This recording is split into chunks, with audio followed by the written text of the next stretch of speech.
Revolver সহ মোট 4টি বিদেশি আগ্নেয়াস্ত্র, 10 রাউন্ড গুলি সহ 6 জন অস্ত্রধারী সন্ত্রাসীকে আমরা গ্রেপ্তার করি। আসামিদের নাম হলো মোহাম্মদ রকিবুল হাসান ফ্রান্স, বয়স 35, মোহাম্মদ রিয়াজুল ইসলাম, বয়স 35, মোহাম্মদ কামরুজ্জামান, বয়স 9, বয়স 27, মোহাম্মদ আলম, বয়স 35, মোহাম্মদ আল আমিন, বয়স 30 এবং মোহাম্মদ নয়ন, বয়স 35।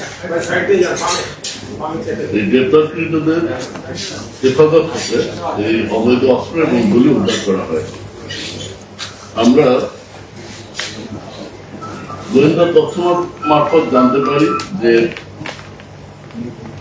কিছু অস্ত্রধারী সন্ত্রাসী নিয়মিত মাদক ব্যবসা, বড় বড় মাদকের চালান এবং মাদক ক্রয় বিক্রয়ের সাথে জড়িত এবং তাদের কাছে অস্ত্র ব্যবহার করে তারা বিভিন্ন ধরনের অপরাধ, চাঁদাবাজি, সন্ত্রাসী কার্যকলাপ, দখল, মাদক ব্যবসা এবং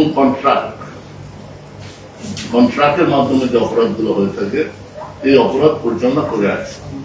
আমরা তাদের উপর দীর্ঘদিন নজরদারি রাখি এবং নজরদারির এই পর্যায়ে আমরা যখন তাদের অবস্থান নিশ্চিত করতে সক্ষম হই এবং তারপরে আমরা অভিযান পরিচালনা করি। এই অভিযান পরিচালনাকারে তাদের দখল হতে হেফাজতে থাকা 3টি রুম বিশিষ্ট 10 তল একটা ফ্ল্যাটের 1 ইউনিট, 2 ইউনিট বিশিষ্ট একটা ফ্ল্যাট, এই ফ্ল্যাটের 3 রুম বিশিষ্ট 1 ইউনিট, এই ইউনিটের 3টা রুম থেকে এই 6 জন আসামির দখল থেকে হেফাজতে থাকা অবস্থায় আমরা এই অস্ত্র এবং তাজা গুলিগুলো উদ্ধার করি। এই গ্রেপ্তারকৃত 1 নম্বর আসামি রফিকুল ইসলাম ফ্রান্স, এর বিরুদ্ধে ইতিপূর্বে অস্ত্র মামলা রয়েছে, বিশেষ ক্ষমতা আইনে মামলা রয়েছে এবং হত্যা মামলা রয়েছে, ডাকাতি মামলা রয়েছে, ডাকাতির চেষ্টা মামলা রয়েছে এবং মাদক আইনের বিভিন্ন মামলা রয়েছে। এই সংঘবদ্ধ অপরাধ চক্র এরা অস্ত্র ব্যবহার করে বিভিন্ন ধরনের চাঁদাবাজি, দখল, মাদকের বড় ধরনের চালান বিনিময় করা এবং এই রিলেটেড জনগণের আতঙ্ক তৈরি করা বা আতঙ্ক ভয়ভীতি দেখানো, এই ধরনের অপরাধে এরা জড়িত এবং এদের প্রত্যেকের বিরুদ্ধে অস্ত্র আইনে মামলা রয়েছে এবং প্রত্যেকের বিরুদ্ধে 1 বা একাধিক মামলা রয়েছে। তো আমরা যেহেতু অস্ত্র এবং তাজা গুলি উদ্ধার হয়েছে এবং তাদের হেফাজতে পাওয়া গেছে, আমরা অস্ত্র আইনে তাদের বিরুদ্ধে আইনগত ব্যবস্থা গ্রহণ করব।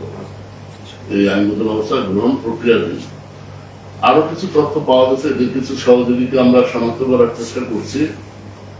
এ ব্যাপারে আমরা তাদের গ্রেপ্তার হলে পরবর্তীতে আরো বিস্তারিত জানাতে পারবো। তো এই হলো আমার মোটামুটি আমার পক্ষ থেকে। আপনি যে বিষয়টা বললেন যে তারা জমি দখল, চাঁদাবাজি, বিভিন্ন অপরাধে তারা কন্ট্রাক্টে তারা কাজগুলা করছে। আমার প্রশ্ন হচ্ছে যে পলিটিক্যাল পার্টির মদত ছাড়া কি তাদের এই যে প্রকল্প করা সম্ভব? অবৈধ অস্ত্র যার হেফাজতে থাকবে তিনি অপরাধী, কারণ অস্ত্র আইন অনুযায়ী বৈধ লাইসেন্স ব্যতীত অস্ত্র হেফাজতে রাখা বড় ধরনের অপরাধ। তো এই অপরাধের বড় পরিচয় সে অপরাধী, এর বাইরে আর কিছু না। যে অপরাধ করবে আমরা তার বিরুদ্ধে আইনগত ব্যবস্থা গ্রহণ করব। আপনার কোনো পলিটিক্যাল পার্টির মদত পান না এদের পিছনে? সে অপরাধী, এটাই তার বড় পরিচয়। এখানে সে কোন রাজনীতি বা পরিচয়, এটা অন্য কোনো পরিচয় এখানে বিবেচ্য নয়। আপনারা পেয়েছেন নাকি? না, আমরা এখনো এই ধরনের কোনো কিছু পাইনি। আর আরেকটা বিষয় হচ্ছে যে এই মোহাম্মদপুর, বিশেষ করে 5 আগস্টের পর আমরা ছিনতাইয়ে যে একটা মহামারী দেখেছি এই মোহাম্মদপুর কেন্দ্রিক এলাকাতে, পাশাপাশি কৃষকের যে একটা দৌরাত্ম্য ছিল। আমার প্রশ্ন হচ্ছে যে বাংলাদেশে এবার ঢাকা শহরে এত জায়গা থাকতে মোহাম্মদপুরে কেন এই ধরনের একটা অভয়ারণ্য হয়ে উঠছে? আচ্ছা, আমাদের আইনশৃঙ্খলা বাহিনীর কাজ কি? যে অপরাধ করবে অপরাধীকে শনাক্ত করা, অপরাধীকে আইনের আওতায় নিয়ে আসা। কোন স্পেসিফিক জায়গায় কেন ক্রাইম কম বা কেন ক্রাইম বেশি, এটার ব্যাখ্যা সমাজ অপরাধ তত্ত্ববিদ ওনারা ভালো দিতে পারবেন। একটা কথা আছে, ইকোলজি অফ ক্রাইম নামে একটা টার্ম আছে। এই টার্মটার অর্থ হলো কোন স্থানের ভৌগোলিক অবস্থান, পরিবেশ, যাতায়াত ব্যবস্থা, আবাসন ব্যবস্থা, বাজারঘাট বা লোক সংখ্যার আধিক্য কম বেশি, এটার উপরে ডিপেন্ড করে ওখানে ক্রাইম বাড়ে বা কমে। এটা একটা কারণ হতে পারে, বাট এটার উপযুক্ত ব্যাখ্যা অপরাধ তত্ত্ববিদ দ্বারা ওনারা দিতে পারবেন। ভাই, আপনার মোহাম্মদপুরের যে ঘটনাগুলো বারবার ঘটতেছে, আপনারা তো আটক করতেছেন, এর জন্য আপনাদের অসংখ্য ধন্যবাদ। কিন্তু আটক হওয়ার পর তারা 2 থেকে 2.5 মাসের মধ্যে অথবা তার কম সময়ের মধ্যে এরা যে কি বলি জজকে ঘুষ দিয়ে বের হয়ে আসে। এই ক্ষেত্রে আপনাদের আর কোনো ধরনের পদক্ষেপ নেওয়া সম্ভব কিনা? আমরা এ যাবৎ যে সকল আসামিকে গ্রেফতার করেছি এবং বিজ্ঞ আদালতের বিচারে সোপর্দ করেছি, এটা আমাদের কাজ ওই পর্যন্ত। বিজ্ঞ আদালতের যে বিষয়গুলো, এগুলো বিজ্ঞ আদালত ভালো বুঝতে পারবেন, বলতে পারবেন। বাট আমরা আগেও বলছি, এখনো বলছি, অপরাধী যতবার অপরাধ করবে আমরা তাকে ততবার আইনের আওতায় নিয়ে আসবো। কিন্তু যেই হোক, যে অপরাধী করুক, বাংলাদেশের বিদ্যমান ফৌজদারি দণ্ডবিধি এবং ফৌজদারি বিধি অনুযায়ী, আইন অনুযায়ী, প্রচলিত আইন অনুযায়ী অপরাধী পরিচয় একটাই, সে যতবার অপরাধ করবে আমরা আমাদের সর্বোচ্চ সীমা হলো বিজ্ঞ আদালতে সোপর্দ করা। আমরা এটা করবো। মোহাম্মদপুর অঞ্চল থেকে একটু টহলটাকে একটু বাড়ানো যায় কিনা? আমি থাকি হচ্ছে আপনার জাফরাবাদ, আমি ধানমন্ডি জাফরাবাদ থাকি, তারপরে হচ্ছে আমি ভিক্টিম, আমার মোবাইল চুরি হয়ে, মোবাইল ছিনতাই হয়ে গেছে ওইখান থেকে, আমি এখনো পাইনি। আমি পুলিশের একটা থানায় একটা ভিডিও করছি গত 2 তারিখে, অলরেডি 2 মাস গন, কিন্তু আমি এখনো পাচ্ছি না। জানলাম ওই অঞ্চলের একটু টহলটাকে একটু বৃদ্ধি করা যায় না?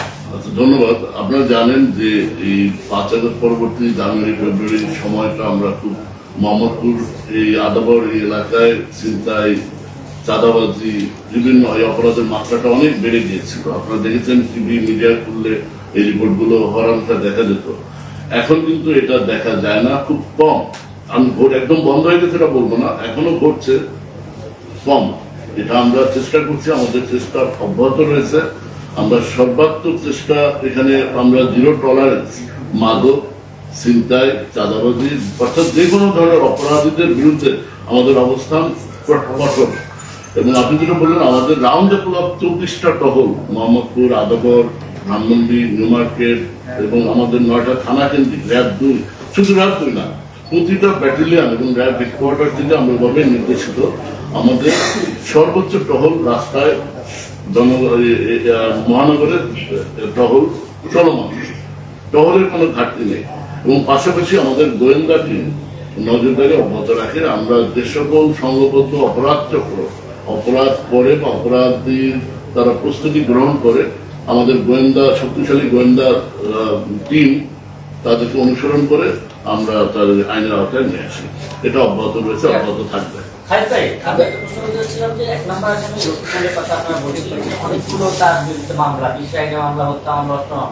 আমি জানতে চাচ্ছিলাম যে তাকে কি আগে কখনো গ্রেফতার করা হয়েছিল কিনা, তাকে এবারই প্রথম তাকে গ্রেফতার করা হলো এতগুলো মামলা থাকার পরেও। আর সেকেন্ড প্রশ্ন হলো যে রফিকুল ইসলাম সহজে বাকিদের কথা বলছেন, এই 6 জনই কি আসলে আছে কিনা, নাকি তাদের আরো বড় কোনো গ্যাং বা অন্য কোনো তথ্য আপনারা পেয়েছেন কিনা? ধন্যবাদ। আপনার প্রথম প্রশ্ন, সে আগে আমরা কখনো গ্রেফতার করিনি। এই রকিবুল ইসলাম ফ্রান্স আমাদের হাতে প্রথম গ্রেফতার হয়েছে, বাট ক্রাইম ম্যানেজমেন্ট ডাটা পর্যালোচনায় দেখা যায় তার বিরুদ্ধে আগে থেকেই হত্যা মামলা, ডাকাতি মামলা এবং অস্ত্র মামলা রয়েছে। এবং জিজ্ঞাসাবাদে সে আমাদের যে তথ্য দিয়েছে যে সে অস্ত্র কেনা বেচার সাথে জড়িত, সে নির্দিষ্ট একটা জায়গা থেকে অস্ত্র নিজে কেনে, নিজে বিক্রি করে এবং প্রয়োজনে অস্ত্র ভাড়াও দেয়। এবং এই রফিকুল এই টিমটাকে সে লিডিং করে, সে নেতৃত্ব দেয়। তার নেতৃত্বে আরো কিছু অস্ত্রধারী আসামি আছে যাদেরকে আমরা অনুসরণ করছি। ভবিষ্যতে তাদেরকে আমরা আইনের আওতায় নিয়ে আসবো। ভাই, একটা প্রশ্ন, সেটা হচ্ছে যে সাংবাদিক প্রশ্ন করলেন যে আদালতে আপনাদের দায়িত্ব, আপনি বললেন যে নেওয়া পর্যন্ত আপনাদের দায়িত্ব, কিন্তু আদালত থেকে জামিনে বের হয়ে আসার পরে তাকে মনিটরিং এর দায়িত্ব আসলে কার?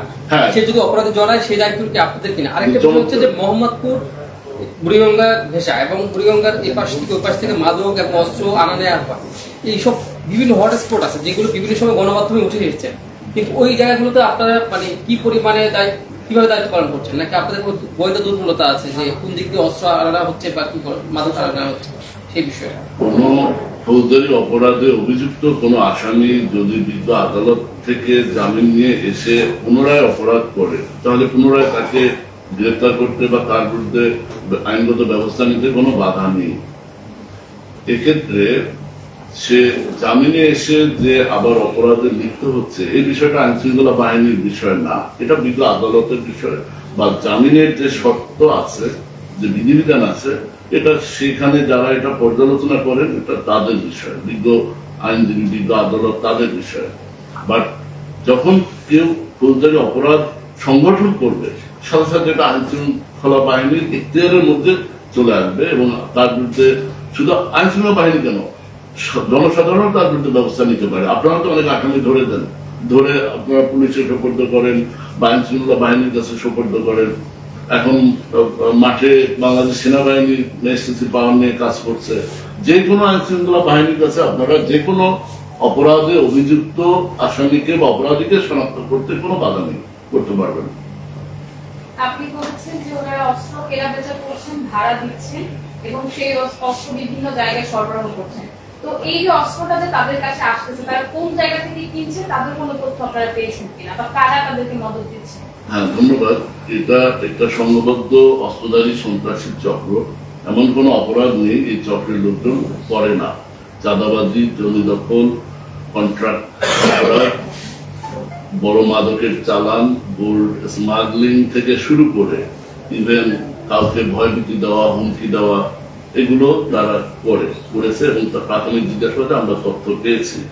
বাংলাদেশের সীমান্তবর্তী কয়েকটা জেলা থেকে তারা এই অস্ত্র ভিতরে বাংলাদেশে নিয়ে আসে এবং এই অস্ত্রগুলো অস্ত্রধারী সন্ত্রাসী যারা অস্ত্র ব্যবহার করে তাদের কাছে বিক্রি করে অথবা ভাড়া দেয়। প্রাথমিক জিজ্ঞাসাবাদে এই তথ্য আমরা পেয়েছি এবং তাদের আরো সহযোগী রয়েছে। আমরা অপারেশনের স্বার্থে বা গ্রেপ্তারের স্বার্থে বাকি তথ্যগুলো আপনাদের জানাচ্ছি না, পরে আমরা এটা জানাবো। ধন্যবাদ।